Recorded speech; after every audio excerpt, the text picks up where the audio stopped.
দেখেন বাসা কোথায়? ব্রাহ্মণবাড়ি। ব্রাহ্মণবাড়ি থেকে আসছেন।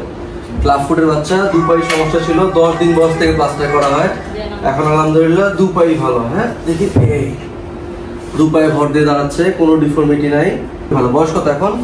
5 মাস। 5 মাস, ঠিক আছে। আবার এটাও বাইরের দিকে উপরের দিকে 1 2 3 4 5 6 7 8 9 10। জুতো কতক্ষণ পরে? জুতো 23 ঘন্টা। জুতো কতদিন পরছিল? এটা 2 মাস হয়েছে। 2 মাস। এটা 2 নম্বর জুতা। 2 নম্বরটা। এটা 2 নম্বর জুতা। জি জি। এটা কত জুতো পরছিল কতদিন ধরে? 3 মাস। 3 মাস।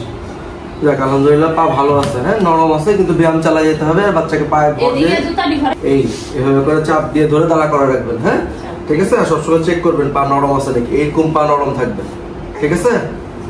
এই যে কোনো ক্রিজ নেই, আলহামদুলিল্লাহ পুরোপুরি ভালো, কোনো ক্রিজ ডিফর্মিটি কিচ্ছু নেই। হ্যাঁ জি। একজনের পরে একজনের করা। আর রোদে থাকে বাচ্চা? হ্যাঁ রোদে থাকে, রোদে রাখা। হ্যাঁ রোদে রাখি। ঠিক আছে। ক্লাব ফুটের বাচ্চা 10 দিন বয়সে আসছিল, প্রথমে ছিল এই কন্ডিশন পায়ে, এখন আলহামদুলিল্লাহ পা পুরোপুরি ভালো এবং পুরোপুরি দাঁড়াচ্ছে, কোনো ডিফর্মিটি নেই।